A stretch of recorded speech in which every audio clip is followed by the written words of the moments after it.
Welcome to the To Finesse Podcast. I am your host, JACKAL, and I'm excited for episode 1. This is the first episode. A lot of people are asking me, why would I do a podcast? Who do you think you are? What do you have to say that's important? So first off, it's called the To Finesse Podcast. What does finesse mean to you? I'm going to give you some examples of my personal life that I had to finesse to get what I wanted. Let's look up the definition of finesse. What does finesse actually mean? Skill in handling a difficult or highly sensitive situation. Artful management. Well, that's what music management does, so I get that one. And this is the one that we could probably relate to, the Urban Dictionary definition. It says, it is the unique ability to maneuver seamlessly around people or objects in a smooth manner. Now that is something I can understand. That seems like how you work your way through a room, or how Jay-Z would say it, show you how to move in a room full of, comment below if you know what it is. I have another one that says, something done with ease, as if it's second nature. Easily transitioning to something else. That definitely defines my career, especially my work career, transitioning. Now they even give us an example of somebody using it in a sentence, which is hilarious. So this guy says, assignment due tomorrow, finished the night before, and started playing PS4. Damn, did that ish with finesse. Now, yeah, you get it. Smooth. Why am I doing this podcast? I am doing this podcast because I am not joking when I say I have thousands of emails, and you know who you are. If you're watching this podcast, you've probably emailed me, of people reaching out how to get management, how to get discovered, they need some guidance, they need some help, and of course I have something for that. It's called a consultation. It's only $200 for 30 minutes. However, not everybody can afford that, so I was really thinking about how I can give back and how I could really give some information that's valuable to people and that they could use to change their life. And then I started thinking, I said, hey, well, you know, my life is a perfect example of how I finesse my way into the music industry. Like, how the hell did I get here managing Head Crack from Ricky Smiley Morning Show and Dish Nation, and E.T. from iHeartRadio, and Jabrizi, the hip hop illusionist. How did I get into this position that I am today? How did I go from serving tables to the Grammys? That's what you're going to find out in this podcast. And if you stay to the end, I'm going to give you some examples that you can use to take your career to the next level. So we're going to start off with my move to Miami. If you don't know, I was raised here in Atlanta. Back in 2007 is when I graduated high school. And yeah, I was in Gwinnett County, and Atlanta was cool. I think it was more on the downturn because of depression, so it wasn't a lot of entertainment stuff going on here. So what the hell did I want to do? Well, I wanted to get out of this small town in my head as soon as I could. I had visited Miami like 2 years before, and I went to South Beach, and it was amazing, and I'd never seen anything like it. It reminded me of Jamaica, where my dad's from, and I was just amazed. I saw like the tropical beach, and then I saw the party nightlife, and I was just like, this is dope. I need to be here. So I remembered that experience, and I said, you know what? I'm gonna move to Miami. I had a plan. My whole life, you know, I felt like I wanted to do something in the entertainment industry. I wasn't sure exactly what it was, but I knew that maybe modeling would be a good start because I knew I was tall, I was skinny. Decided to be a model. Yeah. So the first step I did was I went on Google and I started Googling the top 10 modeling agencies in Miami. And I got a whole list. I got their addresses, the phone numbers, the date you're supposed to go to their open calls, which is like, you know, the time where they have scheduled for models to come in to do like an interview basically. And I had all that information. I had like $500 in my bank account. Asked like for $200 to borrow from my mom, and then I took the bus down to Miami because, as if you know me, I don't like to fly. So that's weird, but I don't like to fly. I've flown before, but I had a bad experience. Anyway, I took the bus down to Miami, and the first thing that we're gonna talk about is what I like to call the finesse factor. Finesse factor. This basically is a number on a scale from 1 to 10 that tells you how much I had to finesse to get this done. 1, not too much finesse, just happened naturally. 10, I had to go above and beyond and basically kill somebody to get this done. So, the finesse factor on my housing situation in Miami, I would say it's probably like an 8. I was looking up apartments. I wanted to be on South Beach where everybody was, but I couldn't afford it. Most apartments were like $1,500 on the beach or like $1,300. And then you had some places like off the beach, like in Opalaka, and I was like, I'm not sure if I want to get shot, so I think I need to work something out. So finesse factor of this is like an 8. I finessed my way into a condo right on 9th and Collins. If you've been in South Beach, you know where Collins is. That's where all the Lamborghinis are going up and down, drop tops, big boob women, all that. A block away from Ocean Drive. I went on Craigslist, started looking for housing. I found somebody, they were a flight attendant and they had 2 dogs. They were never home and they needed someone to walk their dogs when they were out of town. So the deal was, if you walk their dogs while they were out of town, you get the whole apartment to yourself, and I only paid $300 a month. And this apartment was like luxurious. It was like $1,500 a month. So, finessed. After that, it was like, what the heck am I gonna do for work? Like, I came here to go modeling, but I'm still gonna need a job to give me some cash in the meantime. So here's another finesse factor. Took a little bit of creative thought, but it wasn't too hard to pull off. So I'd probably give this one like a 5. I was working at this clothing store, cool shoes and graphic t-shirts. Definitely made some money, and they had a point where they needed a flyer for the store to promote some new hours or something. I don't remember what it was. I knew how to do graphic design, so hey, there's a finesse factor right there. Invest in some type of skill. Just from being an only child, I usually played on the computer. I knew how to do some type of graphics with Photoshop and stuff. So I told him, hey, I can do the flyer for you. You're gonna have to model the clothes. Finessed. Oh, well, I don't know. We didn't even think about that. I could do it. Oh, yeah, pick out whatever you like. Just keep it afterwards. Finesse. And then just do it yourself. Boom. Got someone to do a photo of me on the stairs. Bam. There's a picture I posted up right here. If I can find it, it's right here. And that was my first official modeling job in Miami. And I finessed that one.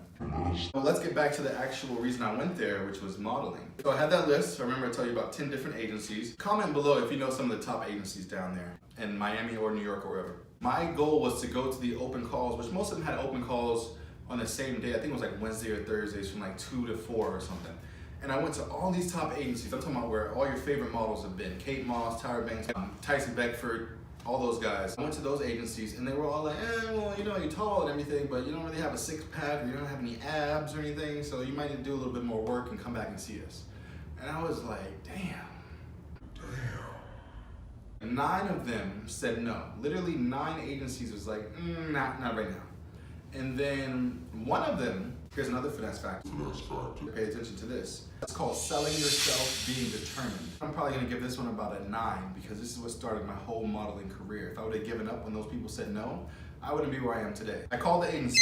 I'm on Lincoln Road. If you've been in South Beach, you know where Lincoln Road is. It's the main strip outdoor mall. Hey, you guys have open calls today? Oh no, I'm sorry, open calls are blah blah blah. Okay, well, I'm downstairs. You're right here on Lincoln Road, right? The building was right up the street. Yeah. Okay, well, I'm 6 foot. I'm a black male model, and I'd love to come in and stop by. I'm right downstairs if you have time. Now, to most people, this would seem aggressive, a little thirsty, but to me, I was selling myself and I was being bold because I had just been told 9 times, and if I'm right here downstairs from your agency, I want you to give me a shot. So I think she kind of appreciated my tenacity and was like, sure, come on up. I went up there, I had to give it my all. I started taking pictures, they did some photos of me. The photographer was like, oh, you really know your angles and stuff. I was like, yeah, you know what, I gotta get signed, okay? So sure enough, before I left, they signed me. And that is how I got started in the modeling industry. And that's how I finessed my way into that. They did not welcome me with open arms. I had to fight my way in there. Basically, I skipped the open call, didn't even go through the normal protocol process, finessed past that, and then I finessed my way to actually getting signed. Now, you're asking yourself, you're 19 years old, you're here in South Beach, what are you gonna do for fun? You're not 21, you can't get into any clubs, which is what you really wanna do. You don't really know anybody, so you're kind of lost here. Finesse factor. Be aware of your environment. I noticed in the building that I lived in, it was a really high-end building, there would be some hot people always coming up the stairs, at random times of night. And I'm like, who are these people? And then one day I decided to look over my balcony and I see they have a jacuzzi out there. It's a bunch of hot models, maybe 7 of them. And they're all from Brazil and they're all signed to the same agency, and this is a model house. So these guys were all sharing an apartment and I had my own apartment above them. I just looked over and they just hey, come on down. They pretty much just invited me down to hang out with them. We were all the same age. I went down, hung out with them one time. They were cooking steak. They gave me some really good Brazilian steak and they had me dip it in some type of breadcrumbs or something. I still haven't had that. I'm looking for that now. So if you know what that is, please comment that below. You dip your steak in and it's like breadcrumbs or something. And then that same night, they actually was like, hey, let's go to the club. And I was like, I'm not 21, sorry. And they were laughing at me what? We're not even American, we don't even have IDs. Somehow, they finessed their way into the club, and I think it was called Mokai. A bunch of Europeans went there. They finessed their way into Mokai. Well, I guess they didn't really have to finesse because they had the connection. They knew a promoter or something. We're there, packed club. I'm talking about lights, all that stuff going on, fog machines. I'm like, what the hell is going on? This is the time of my life. And I got into the club, no problem. I'm literally being dragged into the club by some model chick. And she's like, come on. We get there, we get a table, we're drinking for free, unlimited drinks. And I was just like, this is how life is supposed to be. Finesse my way to an apartment, finesse my way to my first modeling job. And then, you know, my friends helped me finesse my way into the club. South Beach, I'm there. I figure out South Beach is a cool city, but it's really only popping during the winter time. Why am I still here? I haven't booked one modeling job. I've been on about 30 castings, and everybody I look at has like a six pack and they're like super exotic, looking like Fabio and stuff, and then I just walk my scrawny butt in there with no experience. This is not the right market for me. I found out that South Beach was actually like a swimwear like type of market. So you had to be like sex appeal, or you had to be like, you know, really ripped. My agent was like, yo, why don't you go to New York? And I was like, you know what, I can go to New York because my grandmother on my father's side, the Jamaican Carmel, she lives there and she loves me. I'm like her favorite. I called her up like, hey, I'm following my dreams. I got a great opportunity with a big agency in New York. I just need somewhere to stay. Can I stay with you? Sure, come on, no problem. Yeah, I didn't really have to finesse my housing situation in New York because it was my grandmother. So a finesse factor of about 0 on that one. No, I give it about a 1 because I did have to help her out and she was a little bit elderly and a little bit sick. After that, I got set up with a bigger agency in New York. I remember going there the first time and it was super intimidating because they wanted to take some more photos of me and they had me take my shirt off, and I just thought that I was feeling awkward, I wasn't feeling confident, and I just really thought I blew it. But nope, they signed me, started getting me out on castings, and I'm talking about like big castings, like Cosmopolitan Magazine, Target, and these gigs were paying like thousands of dollars. And I'm gonna actually post this up here of some of the gigs that I've got with my agency in New York. And you can see me modeling here and here. And you can actually see my work with Cosmo Magazine. I think I was in there about 4 times. The first time I was in there, I got a full page spread, this one right here. You can go to any grocery store, any place that sold magazines, that sold Cosmopolitan Magazine, go in there, open it up, and see my face right there. So I finessed my way into a magazine without even being a model for more than 6 months. I don't know how the hell that happened, but once I saw that, that gave me the confidence that I needed to keep pushing forward and keep going no matter what I thought. Because, hey, you're already in a magazine. That's most people's biggest dreams. And you've been in it 4, 5, 6 times. I moved to New York, that's when I started getting a lot more work. I still wasn't booking as much work that I needed to actually support my lifestyle, so I had a part-time job, of course. One of the jobs I first started working at was Hollister. And you know Hollister, Abercrombie? My friend who I met in Miami on a modeling gig was working at Hollister, and he was getting paid really good. And he could leave whenever he wanted to go to a modeling casting because that was like the system they set up to keep the models working there. Basically, in order to work there to be a model, you had to be signed to an agency, which I was, I finessed my way into that. And you had to have somebody that worked there refer you. So I had a friend that did that too. So this is another finesse factor. Don't have friends who are losers. Surround yourself with people who are doing things that you want to do because there's going to be opportunities along the way. He referred me. I was a signed model. I got hired. The job was so easy. Getting that job in and of itself, every day going to work was a finesse. All you had to do was stand there and wear the clothes that you got for free, that you got to keep, and that's it. You would just smile, say hi. You didn't have to fold any clothes. You didn't have to hang anything up. They had other people there to do that. And then I could leave at any minute and say, oh, I got a casting, I gotta go. I didn't have to ask nobody. Like, it was just amazing. I got promoted. Apparently they had this position which was like above a model where you could be a recruiter, where you got paid to recruit other models. Now this was like the coolest job in the store. I mean, this was better than the managers. Here's the job. You had to recruit 2 models a week, basically to come work at Hollister. However you find them, wherever you went to get them was on you, but you just had to get 2 people get hired a week. For me, I was already clubbing. I was already going out to all the clubs. You know, I had connections with the models, so all I had to do was go to the clubs and look at the hot girl next to me and be like, yo, you want some extra money? Come work at Hollister. We got interviews going on next week. And she's all drunk. She's like, Yeah, here's my phone, yeah, text me. they show up and Hollister's Oh my gosh, Paul, like you found us like a 10, like a supermodel type level. We want to hire you as a recruiter. and I'm like, bam, you know what? I worked so hard for that. Let's do it. But I did not. I finessed. I went to the club. I was aware. I was looking at my surroundings. Even though I was partying, I was still connecting my career with my entertainment life, which allowed me to get promoted. You had to come in, clock in at 10 a.m., leave. Do whatever you wanted. Go to the mall, wherever you want to go find models. and then come back at 7 p.m. and clock out. That's all you had to do, right? So when something's that easy, you usually abuse it, and that's definitely what I did. I started not clocking in, not clocking out, just not showing up, but I would still meet my quotas, but it just pissed all the other employees off because I was taking advantage. So I think they fired me. So I got fired from Hollister. A lot of the models at Hollister were signed to agency models, so the promoters, the people that the clubs hire to bring hot people, used to go to Hollister a lot to get their models. So a lot of the models that worked at Hollister were also promoters. So if I wanted to go anywhere in New York, I'm talking about One Oak, I'm talking about Avenue, I'm talking about like the hardest clubs to get into, even with ID, even if you try to buy off the bouncer, it's not happening. Unless you're like Jay-Z, Beyonce, Rihanna or something, like you have to be somebody, or a model, which I happen to finesse my way into.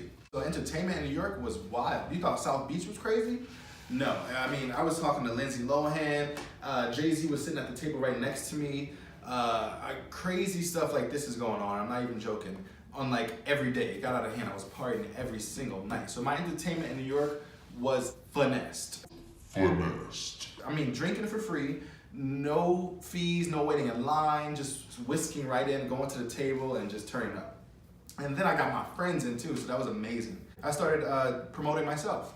I would just bring out whatever my friends from Hollister were. We all go out, we get a table. Sometimes they would even take you to dinner for free before you go to the club in a limo, all for free, just for just being a model and showing up. I got paid a few times to promote. It wasn't anything serious, but I got some cash off of it and I got some great connections. So for work, after I got fired from Hollister, here's another Finesse factor.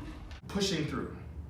I was looking for a job and I figured I wanted to be a host because a lot of models were hosts at restaurants because they looked good and they would greet people and they were good with people. I heard it was good money, you get cash tips too. When on Craigslist, I found an interview for the Mercer Kitchen. If you don't know this place, look it up. It is amazing. It's in Soho. It's one of the most exclusive restaurants in the world. And I didn't know that then, but I found out really quickly. I'm getting ready for the interview, you know, I'm dressed into the nines. I got my pea coat on, it's all gray with the gray hat to match with the Prada boots to go with it. It's just killing the game. It's raining outside. I mean, it's not just regular raining, it's like straight up storming. And like people like that take the train in New York, it's like, if it's raining, you gotta get a taxi and that's expensive, or you just might not show up. I decided to show up. And when I showed up, there was nobody else in the interview room. I was the only person.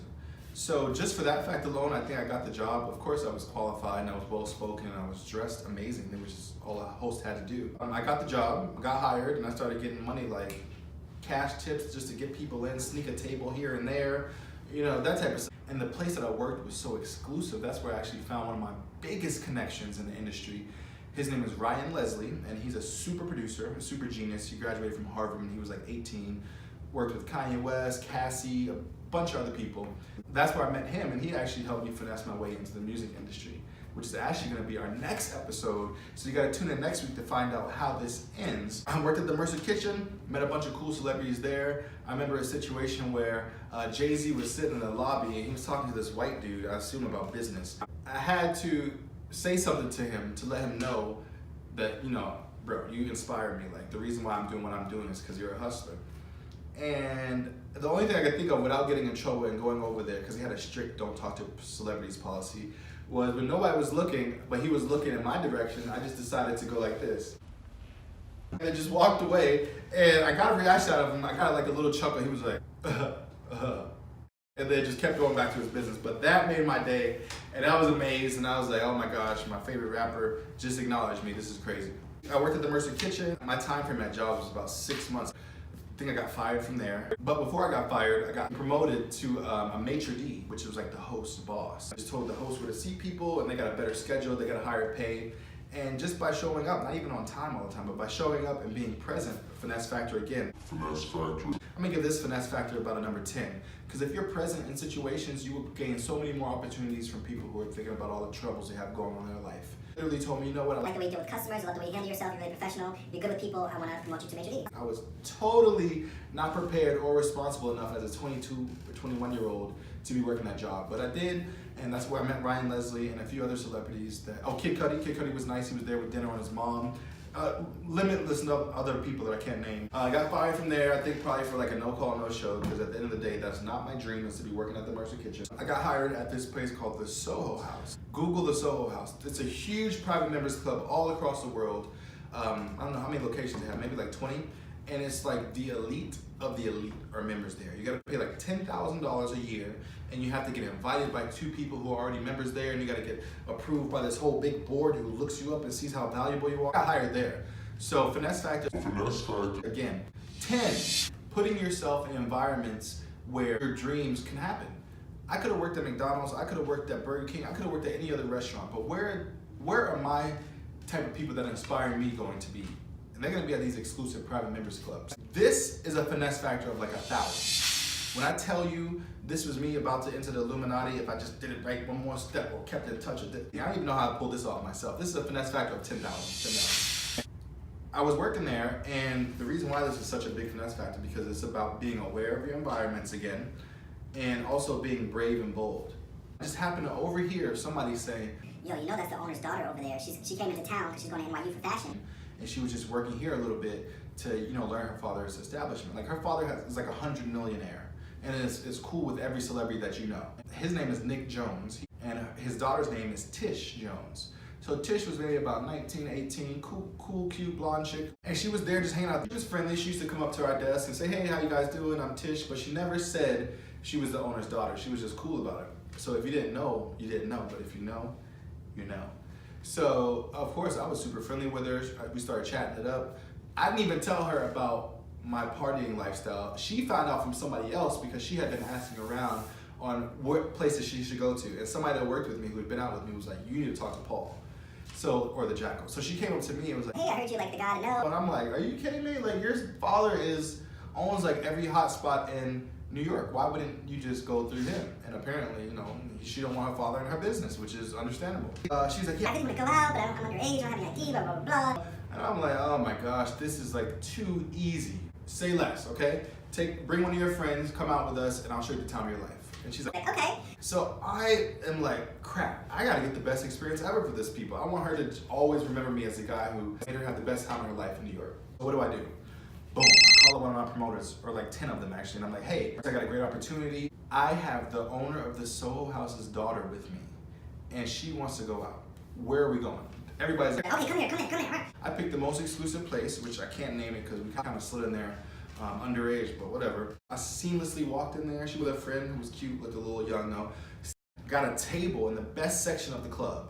Mad bottles coming out with the sparklers, all for free. I'm talking about for free, and this table is all for hours. Everybody's looking at us like, who are we? Don't worry about that, you don't need to know. Me and Tish's friend, she just starts talking to me, and she's like, I don't know how this came about, but something happened where she was like, if you only knew who my father was or something. and I'm like, another chick with another father? Y'all just hang out with each other like that. That's what y'all do? Y'all just hang out with each other? So I'm like, well, who's your father? She's like, He's an actor, a famous actor. She had a British accent too. Like, okay, like there's a bunch of British actors. Like, who is your father? And she's like, Daniel Craig. and I'm like, I had to think about it for a second. I'm like, Daniel Craig, James Bond, Casino Royale, James Bond. Your father's James Bond.